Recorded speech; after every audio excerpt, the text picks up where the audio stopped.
একটি প্রশ্নপত্রে ১০০টি ২ নম্বরের প্রশ্ন আছে। প্রতিটি সঠিক উত্তরের জন্য ২ নম্বর দেওয়া আর ভুল উত্তরের জন্য ১ নম্বর কাটা হয়। একজন ছাত্র সবকটি প্রশ্নের উত্তর করে ৮০ পেল। সে কটি প্রশ্নের উত্তর সঠিক করেছিল? সবার আগে আমাদের এই অঙ্কের ক্ষেত্রে কি করতে হবে দেখো, যে কি চেয়েছে? চেয়েছে সঠিক উত্তর কতগুলি করেছিল।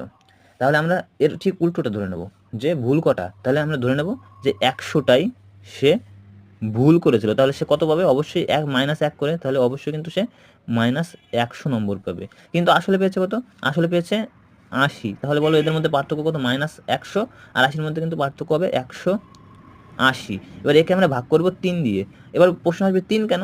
দেখো, প্রতিটা সঠিক উত্তরকেও কিন্তু আমরা ভুল উত্তর করে নিয়েছিলাম। যেখানে ২ পাওয়ার কথা সেখানে ১ বিয়োগ হয়ে গেছে। তাহলে -1 আর +2 এর পার্থক্য কত? অবশ্যই ৩। সেই ৩ দিয়ে ভাগ করব। যা বেরোবে সেটাই অ্যান্সার হয়ে যাবে ৬০। Option B is the correct answer. ভালো লাগলে একটা লাইক করে দিও আর সাবস্ক্রাইব করে নিও। Thank you.